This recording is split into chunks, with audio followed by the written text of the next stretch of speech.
All right, everyone, welcome. My name is Eve Positek. I'm the director of the wellness program here at Rush, and it's a pleasure to be here with you all. This is our third annual mental health forum. Each October, we take time in honor of World Mental Health Day and Depression Awareness Month, as well as coming off of Suicide Awareness Prevention Month in September, to take time to discuss our mental health issues relevant to our community in an effort to normalize mental health among healthcare workers and to promote suicide prevention. Today, we're going to be discussing struggling with intolerance and incivility from patients and families. Before we begin, I want to name just a couple housekeeping items. For folks here in person, please mute your devices throughout the event to limit disruption. For folks both online and in person, we will save time for questions and answers at the end of each event, but please save your questions until that point. For those joining us virtually, you are welcome to put your questions into the chat, and we will call those questions out here in person. We will be holding a prize drawing at the end of each mental health forum this month, including the opportunity to win a PTO day, as well as other exciting prizes like an Amazon Fire tablet, AirPods, or a Nintendo Switch. This opportunity will be available to folks after the Q&A portion of each event. Finally, while we hope you'll be able to join us in person or virtually today, we will also record these events for later viewing. So please know that if you have to step out today, that you can still access this material later. Unfortunately, though, the prize drawing will only be available for individuals who participate live. Thank you again for joining us today. I'd like to introduce our moderator, Dr. Dino Romero, the CEO of Rush Oak Park Hospital, who will start our event today as moderator. Thank you.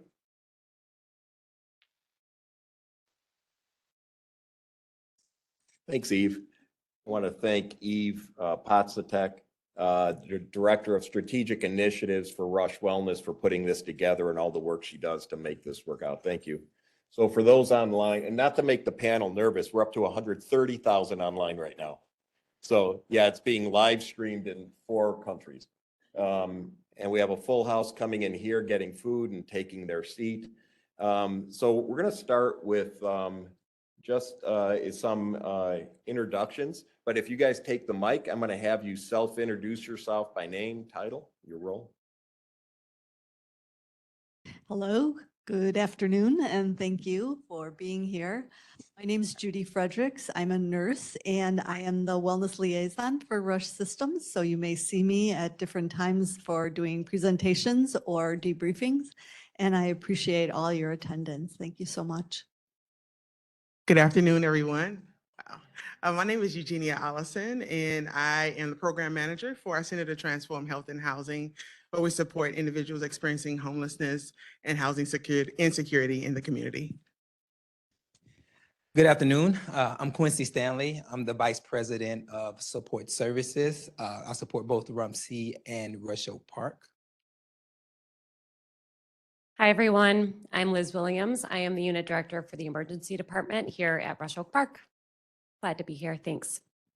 Thanks, everyone. Thanks, panel, for coming today. Good to see you all. So today's topic, as Eve pointed out, is struggling with intolerance and incivility from patients and families. So I thought a good way to start would be to give you a definition of incivility. Everybody knows it, but incivility is a general term for a lack of proper behavior, so lacking in good manners. This can range from anything from, actually, and this is by definition, giving somebody a dirty look, being discourteous to them, spreading false rumors, socially isolating them, being disruptive, vandalizing, and then we start getting up to things we usually think about, threatening behavior, even up to and including violence, which is what frightens us the most. The decline in civility is a national problem, not just in healthcare, across the entire country. It's costing companies billions of dollars a year, and this has been written up for the past decades, how incivility has gotten worse in our society. All you have to do is watch the news, or X, I think it's just called X now, right? Formerly known as Twitter. You watch a couple videos there and you get appalled by seeing what people are doing to each other. But in healthcare, we have a slightly different view on this. Not only are we seeing the rude behavior, but it impacts us as healthcare providers, and it has an impact on only on our well-being, but those of the people around us and how we treat our patients and everybody else. So it's a complicated problem. So our panel's here to help us work through what that means. All right, so I'm going to start. I have a list of questions here, and I'll start with the softball question.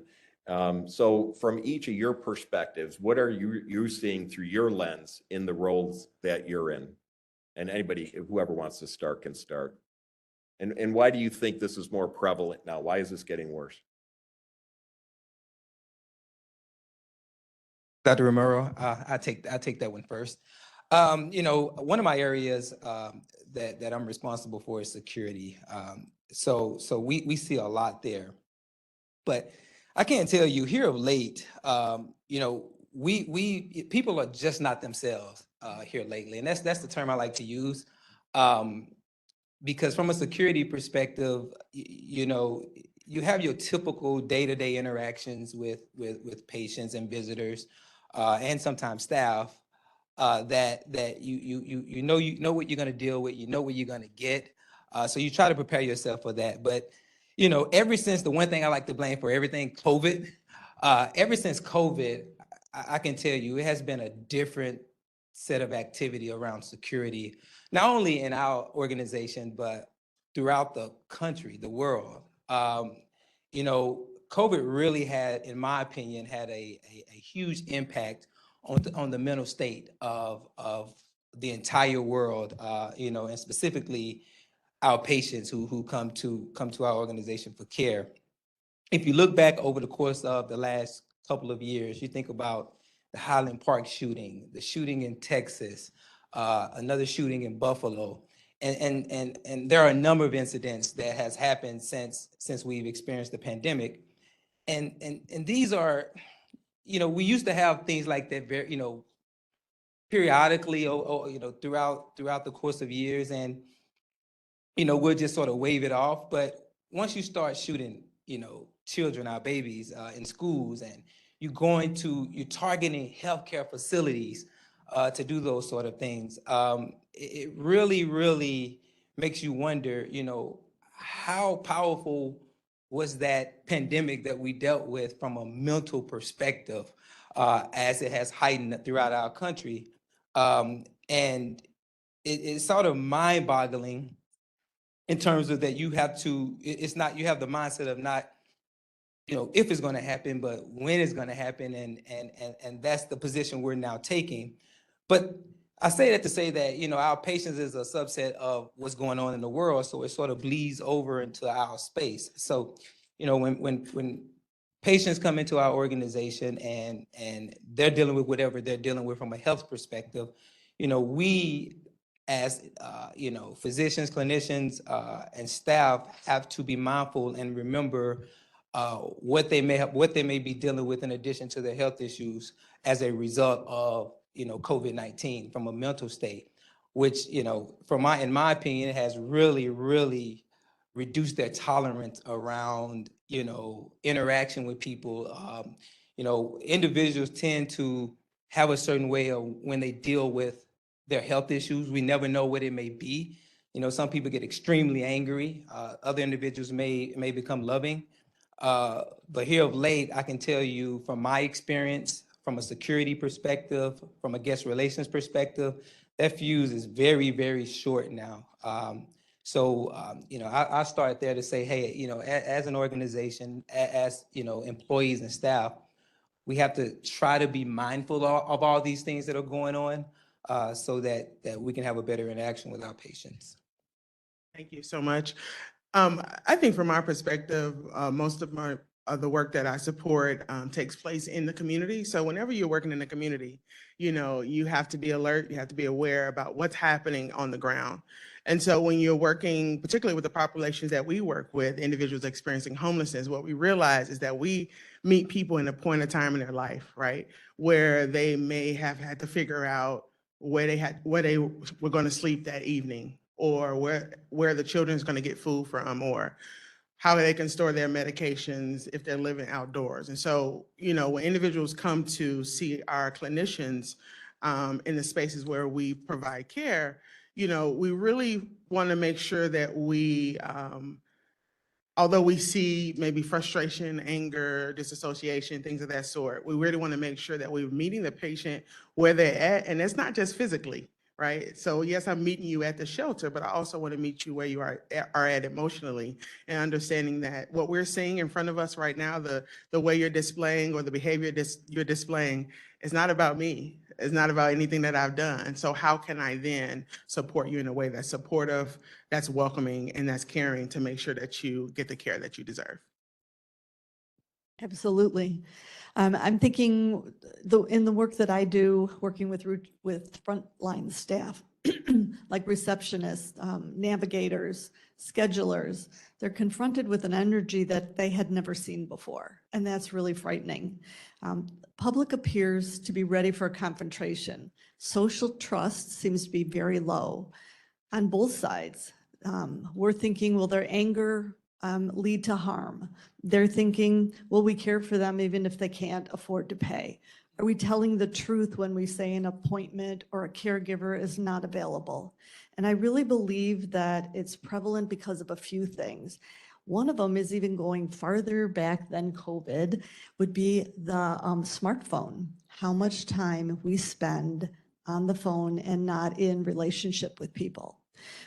Thinking about the tolerance, how we are living in an immediate society, that everything has to be instant or else people get angry, upset. Did you forget about me? And it only been 5 minutes. In some families, those who were the core of that family during COVID, if they've died, if they were the homeowner, then that family now is homeless, does not have financial support. And so they're looking for a way to get back to that core. They're looking for just anything that'll help anchor them. And that's very difficult. A lot of uncertainty, a lot of trauma. There's just no tolerance. And if you have ongoing trauma, so kind of to what Quincy was saying, is the brain has actually changed. When you have prolonged elevated cortisol levels with chronic stress and trauma, then actually the hippocampus changes. And what happens is there's damage to the prefrontal cortex, which means logic and reasoning goes down. And that's exactly what we're seeing. The ability to plan, organize, solve problems, engage in flexible thinking, like to be able to pivot when needed, and controlling impulses all changes when that happens with trauma and this elevated cortisol level that everyone was dealing with. And the biggest thing that we see is the lack of impulse control. And so I think that's what we deal with. And the things that you were talking about what we have to be aware of and mindful of, does help when you think about this person does not have impulse control, and how can I be safe and provide for them at the same time? I'll speak briefly. A lot of head nodding with what's been said so far. Coming from the emergency department, the temperature there is at baseline high. It's a pretty chaotic, high stress environment. Arguably, people are coming to the ER on one of the worst days of their life. And then I think coupling that, that's just kind of baseline for us, but we have seen a change since the pandemic. And I think that's across the board. It's not just the patients and families that come in for care. It's all of the care providers as well that have gone through this massive thing that has had variable impact. I think social injustice, social unrest, burnout in general, losing loved ones that we've already kind of spoken of for, all of these things contribute, and as humans walking through the earth, like that's what we bring with us as we're going throughout our days. So we've definitely seen an increase in just those high tension interactions with patients, families, visitors, that sort of thing. There's work cited and studies cited from professional medical organizations around the country, the American Hospital Association, cites studies that 44% of nurses report physical violence. That's almost 50% of nurses. And 68% report some sort of verbal abuse. So I think there's lots of studies out there that kind of like share some of those statistics, but the impact is huge.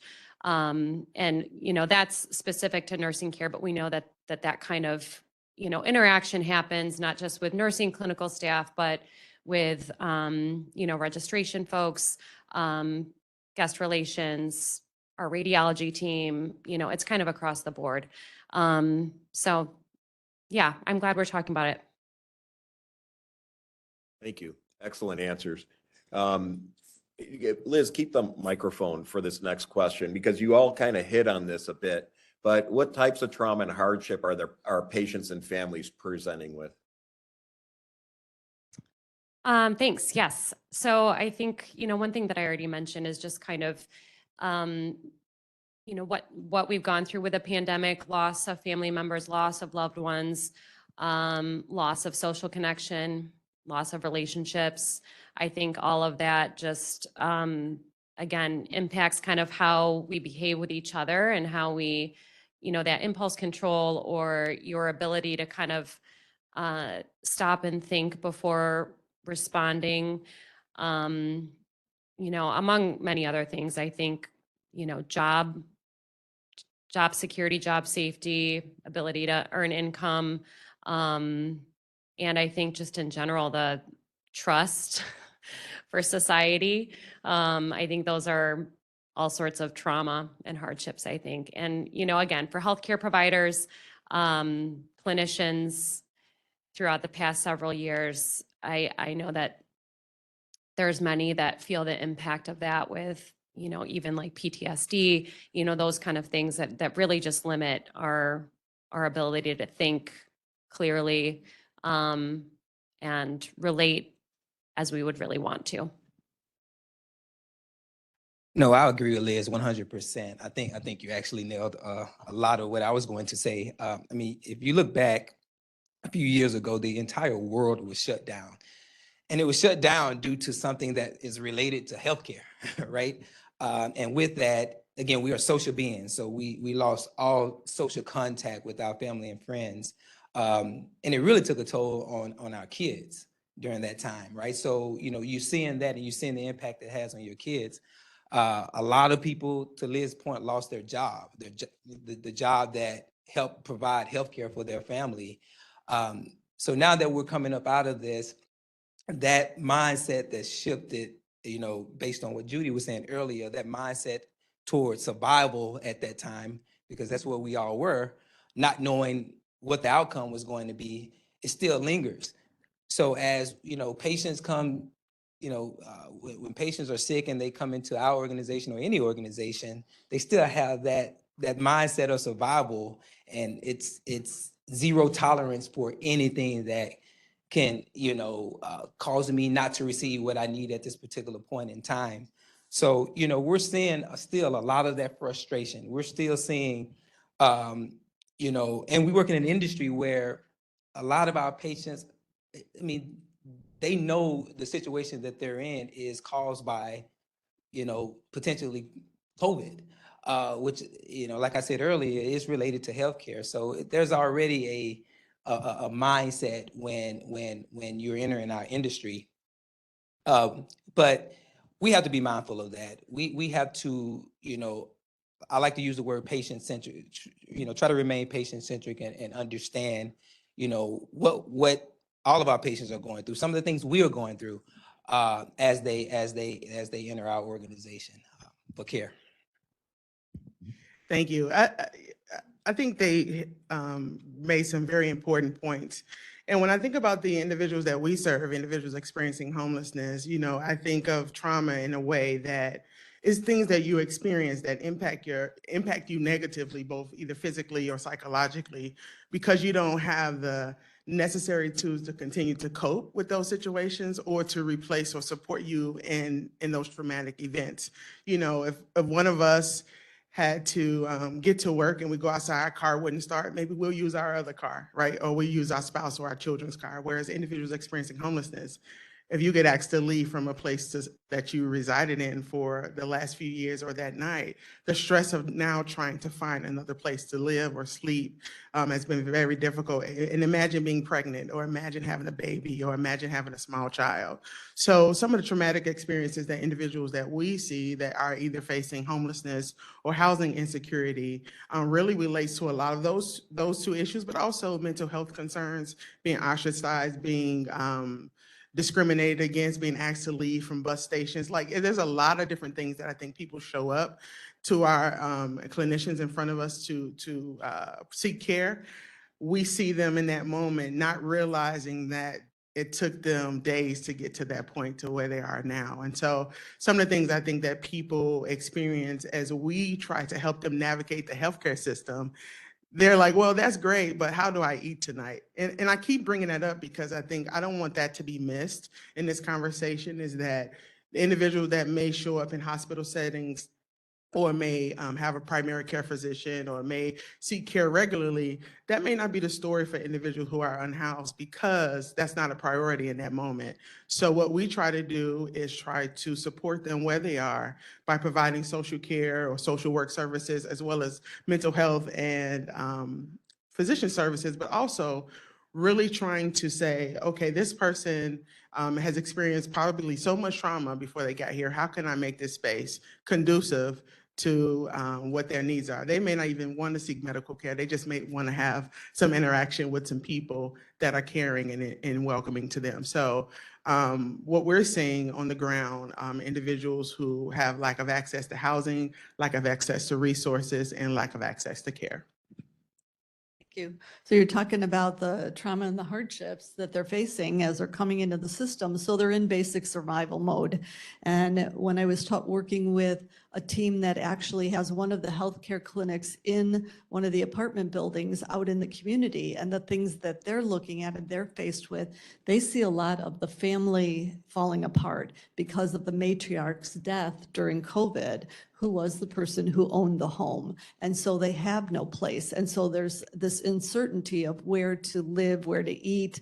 And then coming into a large system, they feel very lost. And then you think about where they got their form or their sense of responsibility. They got it from their home, their school, their organization, their church, and they may not be accessing those places anymore. And that's what's really hard, because they don't have the support that they had before. And when you take a look at some of the younger adults not turning to the church or their family, having a lot more social isolation, what they're doing is turning to someone, some group that will provide them shelter, give them money in turn for actions. And so those actions could be something outside of the law. And so you see that whole system kind of start to fall apart.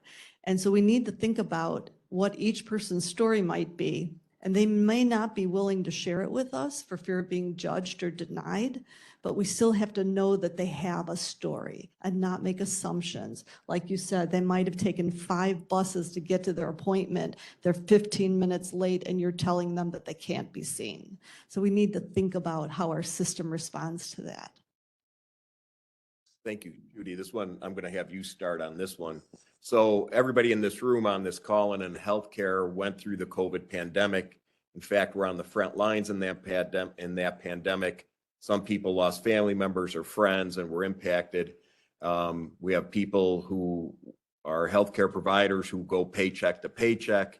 And I guarantee you our cortisol levels are up here. So our hippocampuses are suffering too. So we're not immune to the same stressors as many of our patients. So how do we navigate these dynamics when it's contributing to our own compassion fatigue? So I did think about this. When you care for somebody who does disclose a trauma history, to help yourself have boundaries, it's important that you listen, that you're respectful, but you focus on the current issue and you refer them to others. You don't try to fix it all. That's really important, because we in healthcare love to fix, right? And we can be exhausted by continuing to try to fix. Try to even do basics, like walk their route. Like, why are they so angry coming from the parking garage? Well, we've tried to park in the parking garage, right? All right, so you think about what's their route, what's their drive? How do they maneuver to get to where they're now going, walk their route? What physical barriers have we put in place? Because sometimes we set them up to be angry when they hit the door, right? And we have to think about those types of things.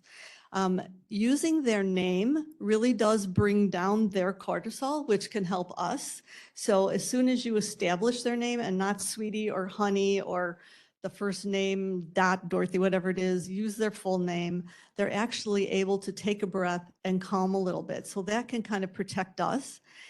A great example I saw was in the cancer center. There's a greeter in the cancer center that's phenomenal. If any of you have been over in the professional building, you know her. Everybody smiles, they know her. So why couldn't we all do that? And yes, it's exhausting, but she gets a lot back. She gets a lot of appreciation back for what she does, so that endorphins that get released when she's offering that positive thing, she gets back. And we need the endorphins to kind of continue our resilience. And that's what we have to look at. How are we refilling our vessel of resilience every day when we work here? That's important to recognize. Thank you for sharing that. I like to look at it from a perspective of, if you're fortunate enough to be a part of the larger team, utilize those individuals, right? So if you're feeling that your battery is very low or getting to low, call in one of your teammates and say, hey, you know what, I can't deal with this situation right now. Or understanding and valuing both your strengths and weaknesses, and understand that right now I'm a little weak and I'm probably about to snap also. So let me bring in one of my colleagues to kind of help me with this situation, because as you all have heard before, you can't pour from an empty cup, or you can't give what you don't have. And so I encourage people to also utilize your PTO. If you wake up in the morning and say, you know what, I just don't have it in me today, because to your point, it takes a lot of work to engage with individuals that may be a little hostile or maybe frustrated or maybe overwhelming. So if you realize that, you know what, I don't have the energy today, I encourage individuals to utilize their PTO. But I also encourage people to really put themselves in the other person's shoe for just a moment. Visualize yourself on your worst day, and then add a lack of housing or a lack of a warm shelter to that equation. And I think for me, that helps kind of snaps me back for the moment. Deal with the patient, get them what they need, and then transition to the next phase. But I think taking some time away and really being honest about your capacity in that moment, I think will be helpful to your compassion fatigue. Thanks, Eugenia. And I agree 100%. I mean, taking time away is definitely an important step there. And I tell you why. We work in an industry that is extremely tough. Not only do we work extremely hard to provide the best quality of care to our patients, as part of that care process is being kind, being nice, being positive, uplifting and encouraging, right? So what does that mean? That means, before I even come in, I have to really get mentally prepared to leave whatever whatever drama I'm dealing with, whatever, burden I'm dealing with. I need to leave it at the door when I walk in to serve our patients. And that's hard. That can be hard. It can be hard not to match negative energy when you're going through a lot yourself personally, right? But that's what we have to eat and do to care for our patients. And that's the right thing to do. With the exception of physical attack from a patient, then we have to react in a way that's appropriate. But that's extremely hard. And so to Eugenia's point, I agree 100%. If you're not feeling it, if that's going to be too difficult to do, when you walk into our organization to care for patients and you're having a rough day and your fuse is going to be short, that may be a day to take some time off, or that may be a day to lean on your teammates a lot more as we care for our patients. Because again, we have to stay uplifting, we have to stay positive, in addition to whatever health illnesses our patients are dealing with. Remember, a lot of them are still dealing with what a number of us are dealing with, the trauma that came from COVID-19. We all were impacted. The whole world was impacted, some more than others. But we need to recognize and try to understand, why some patients may have a lower tolerance now, and how to deal with that. Such good responses. I think the things that strike me the most are just we each have our own story, right? And kind of having that perspective that everyone kind of comes with their own story, and keeping that in the back of your mind as you go day to day. That, you know, not trying to jump to conclusions, not trying to make assumptions about how somebody is reacting and why they're doing that, you know, like listening. And I think that goes for our patients and families as well as our peers and coworkers, right? Like, I think sometimes we're quick to react and respond to something by assumption. I guess I'm deviating a little bit from the compassion fatigue, but I guess where I want to lead into is one thing that I always think about is, you know, we need to all care for each other as we're caring for the individuals that are coming our way too, and having that mentality of us caring for each other, I think can go a long way. I think, Quincy, that hits on what you spoke about, you know, like kind of leaving your own stuff behind, bringing your best self to work. You know, but that does lead into as well, like not making assumptions about people, kind of keeping that open mind, keeping a fresh start each day. And you know, one thing that came up as we were kind of prepping for this was talking about what does trauma-informed care look like? You know, I know just kind of superficially a little bit about that. I think Eugenia, you could speak to that a little bit further, and maybe we will a little bit down the line. But yeah, I think us caring for each other as peers and colleagues can help kind of alleviate some of that compassion fatigue. We're not ever going to be able to change how people come at us.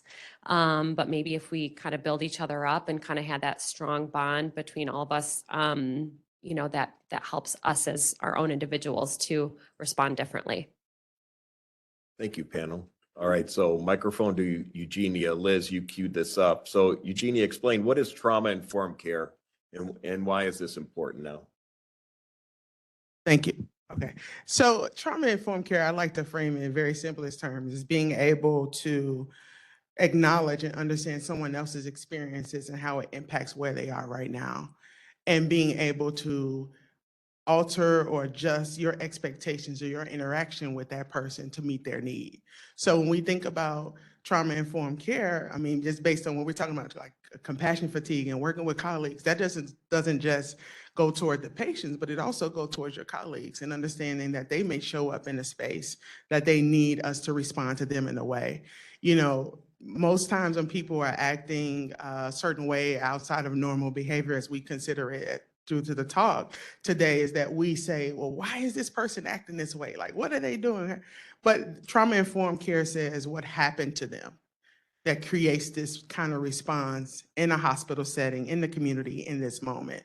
So moving away from why they're acting a certain way to what happened and how can I help them, connect them to a resource or support so that they can get what they need. That's the trauma-informed care piece, creating a safe environment for individuals to feel comfortable sharing how they feel, what they've experienced, and what they've encountered.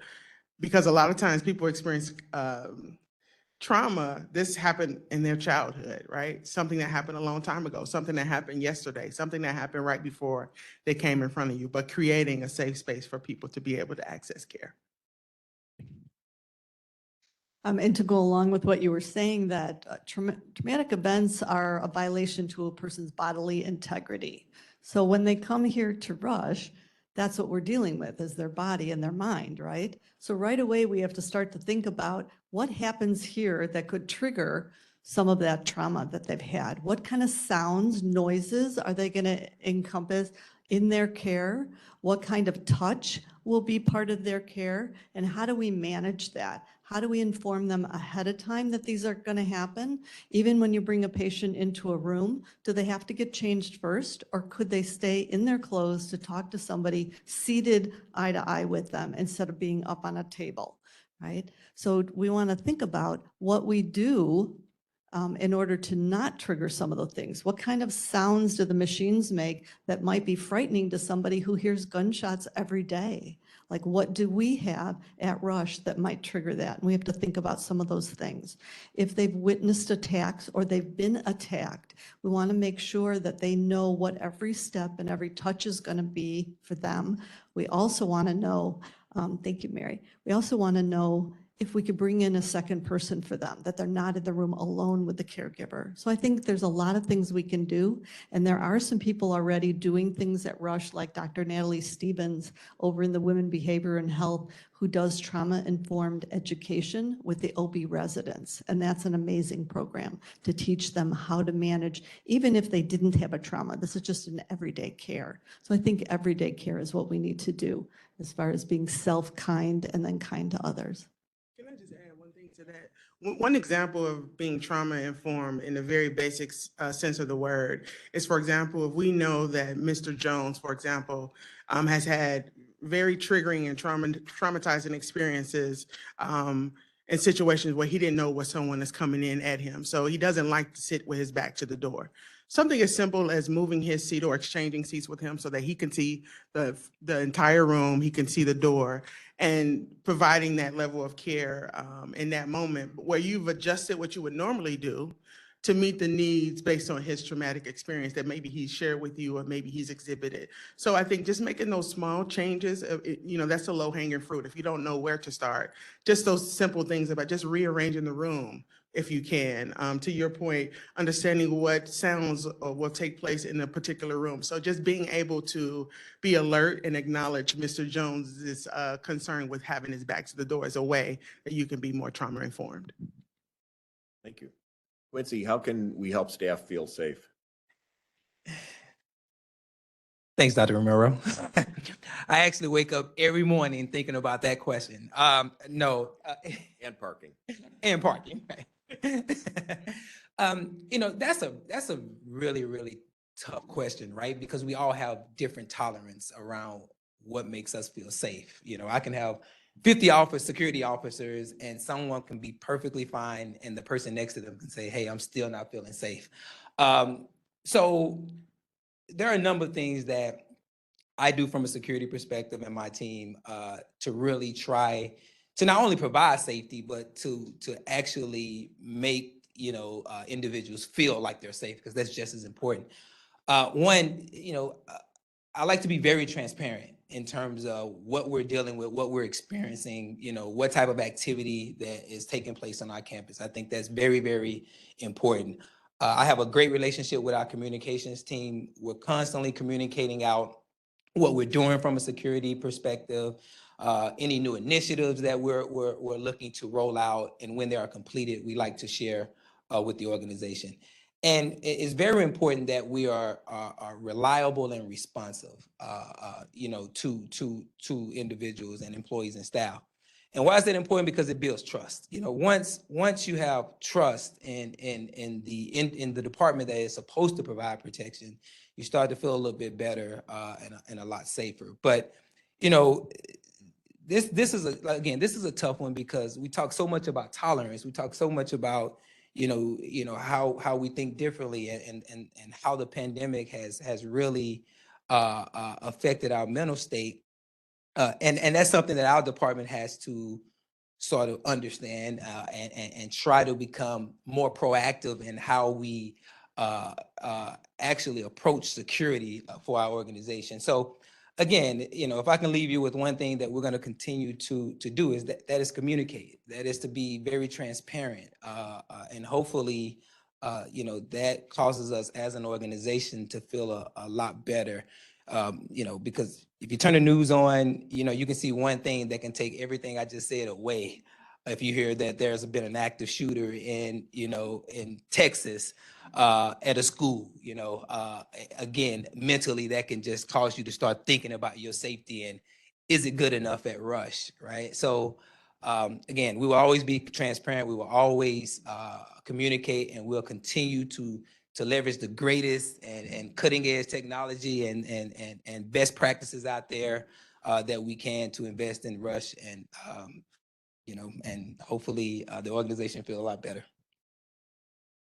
That's probably just me. Okay, we have time for one more question. Okay, one last question. Okay, for the panel, how can we prioritize the well-being of our staff while also ensuring that our patients and families are treated with understanding and respect? I take it first. I start off. I think we can encourage our staff to really take advantage of self-care. Even her team has a great wellness program, a lot of great resources that we have for our staff around self-care, wellness, just anytime you're feeling overwhelmed. I think as an organization and as leadership, we need to truly encourage our team to take advantage of those resources, to take PTO. We have a tendency, taking PTO sometimes can come off, it has a bad perception sometimes, right? People feel like if I take some time off, that's not a good look. I try to lead by example with my team. If I communicate that I'm taking a PTO, I would say, hey, I'm taking a self day. I'm not really doing anything. I'm not going anywhere. It's just for me just to recharge and to really regroup. And I feel like doing that sets an example for my team to somewhat do the same thing with action. Because when people say, hey, take a PTO, you feel like, should I take 2 weeks off? Is it going to be a bad look? Should I be working?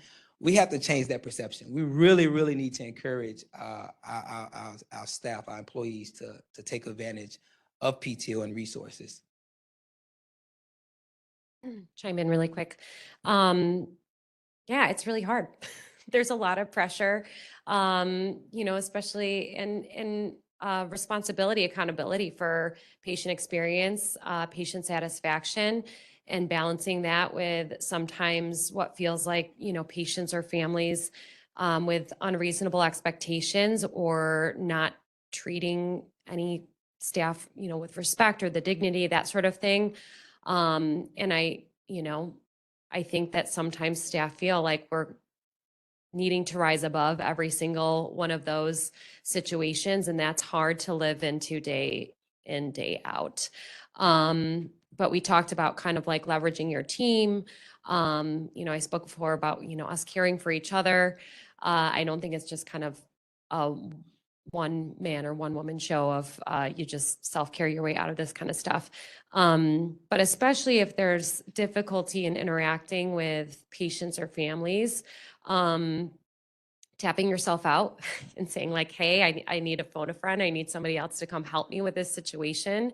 And for my team in the ER, that can be me. It can be one of the assistant unit directors, or maybe the charge nurse that's, better able to kind of navigate in that situation. And that might be the relief that you need in that moment to kind of continue on and prioritize your well-being in that moment.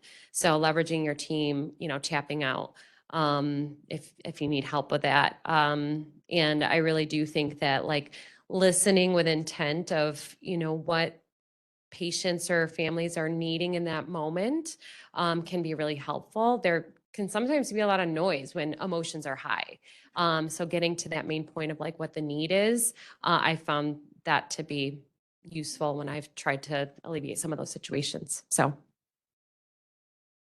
I also think that leaders can prioritize the well-being of their staff. I know the leader of my department, social work and community health, Robin Golden, does a great job of checking in with staffs. What do you need? Do you have the resources? Do what you need? How can I help? I've watched leaders stay later than normal to help out with a particular project or to walk through some issues or areas where staff feel stressed. So I think being open and honest and creating a safe space, not only for our patients, but for our employees to feel comfortable coming to staff, other staff members and leadership to say, this is overwhelming, this is what I'm experiencing, and I need help. I've found that to be very rewarding. And I think that it also allows the employees to feel valued. Not only do they feel valued, but it shows that you value their work.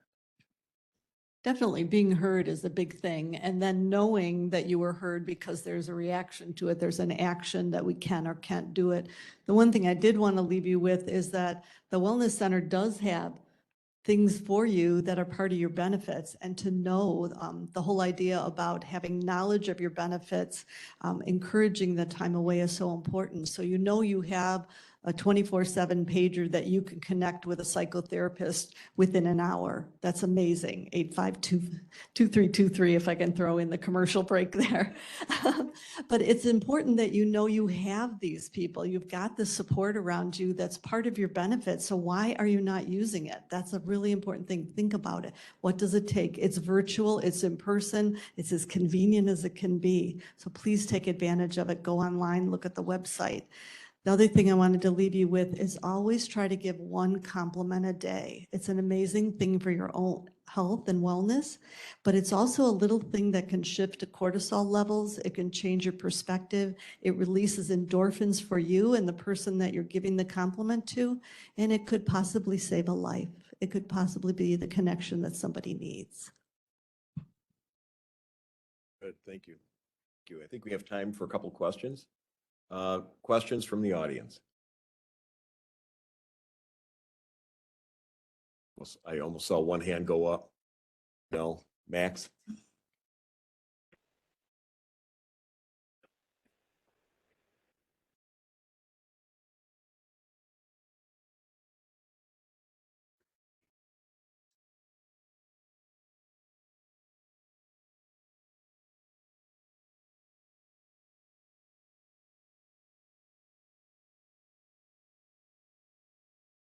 So the question is regarding health literacy, and do we have resources at Rush to bridge that gap?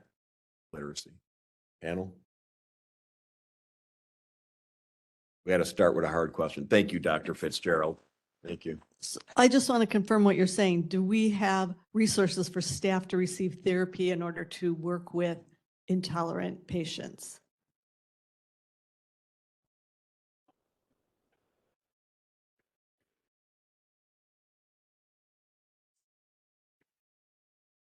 So we have mental health first aid is something that we teach once a month. So that's something that any staff member can take advantage of. So that's one way to have, it's kind of like CPR for mental health. That's one way they can do it. There's a lot of online coursework that we can do. You can take advantage of that. So that's part of your likely your nurse's license, your social work license, that you have to take those types of things. And then Rush has mandatory training as well. So I don't know if that answered, if anybody else wanted to. This is one of the questions from online. So one person attending said that they find staff are very frustrated and worn out when they want to help someone, but they're not in the right place. So suggestions on how to best navigate that. So for example, when someone's in the ER, but they should have been seen in a primary care clinic for their issue.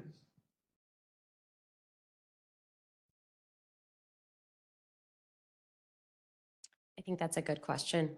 And that comes up very frequently in the ER. In the moment, extending understanding, kindness, that person is there and we're going to treat them and care for them for what they came for. But I think doing your best to provide, coaching education on resources that are accessible, or, even providing resources, connecting them with a primary care doctor, and saying, hey, this would be a much better route to take.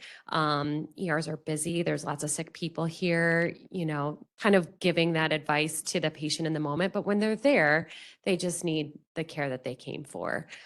So, if you're feeling frustrated in that moment of like, why is this person here? They didn't need to be here, either tapping out, find somebody else who can maybe like give the patience for that patient in the moment, or, just doing deep breath and saying, okay, here we go. This is going to be my approach. It's hard. But the response isn't that you shoo somebody away and say like, this was stupid, you shouldn't be here. Like, nobody needs that. I can add to that as well. I mean, to Liz's point, we want to take care of the patients, but some of these sort of like the question that was just asked, it's best to address it in real time, right? Once we take care of the patient, it may be an opportunity to circle back with lessons learned in terms of what's a better way to approach this for the next time, right? I think, you know, we never know what we're going to deal with a patient or what type of patient, but the one thing we do know, we need to provide care. So, you know, anytime those sort of situations come up, could potentially be a first time. You know, let's take advantage of that opportunity in real time and circle back and make sure we address, you know, lessons learned around those type of situations. Thank you. Any other questions? Yes.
Yes, so for the people on the call, the question was really about work limits and how can you mandate work limits and mandate people take PTO? So basically that's the gist of that. Anybody want to? Yeah, go ahead. Me personally, I think this is the time to have those conversations. I think we have enough data and, you know, statistically speaking, all of the things that we're experiencing, it's not a surprise that, you know, all of the discussion, this entire discussion that we've had today has heightened over the past 3 to 4 years around, you know, intolerance and having a shorter fuse and you know, sort of been drained and tired, right? And it just, especially within our industry, because it picked up after the pandemic. We were in it we were the front line. We never stopped. You know, when when I said the world was shut down, not for us, right? And then after that, now we never had a chance to rest. We're continuing to work hard. So to your point, you know, in terms of those sort of suggestions, those sort of ideas, I think this is the ideal time to have those discussions for real. I mean, we have the data to support why it's important. You know, that's my thoughts around that, Liz. Yeah, I don't know that there's an answer to it, especially in healthcare where, you know, in hospitals we're a 24/7 operation. And, you know, use of time off, you know, varies from people who work more like office jobs or, you know, administrative stuff, or, you know, versus like people that have scheduled like shift work, like that kind of thing. But it really is an important conversation. And maybe it's my algorithm that's pointing this direction. But I see things all the time about data out there about the 4-day work week and how productive people can be when they, you know, when we have some of those limits or guidelines in place. So I think that there's probably a lot of different creative solutions there that could really support and benefit us all as humans.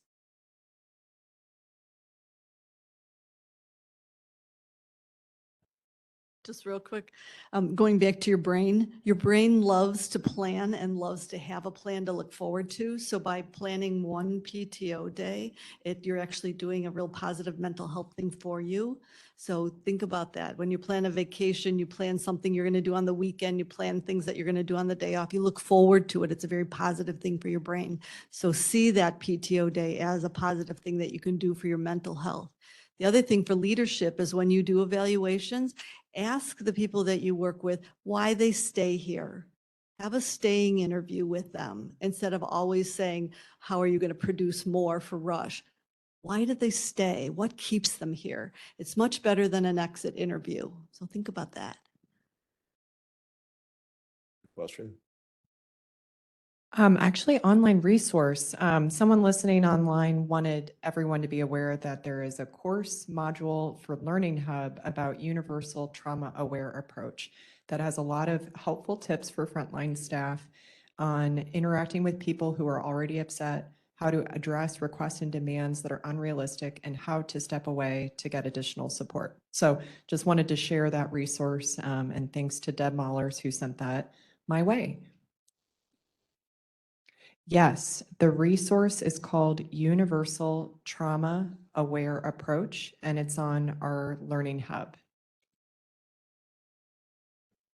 That will conclude our session today. We're right at time. So thank you all for joining. For those online, you already have access to our QR code that has the post feedback survey, but I'm going to make that QR code also available to folks here in person. Thank you so much, everyone, for joining us today. And thank you to our panelists and to our moderator for a wonderful discussion. This will be recorded and shared broadly. Thanks, everybody.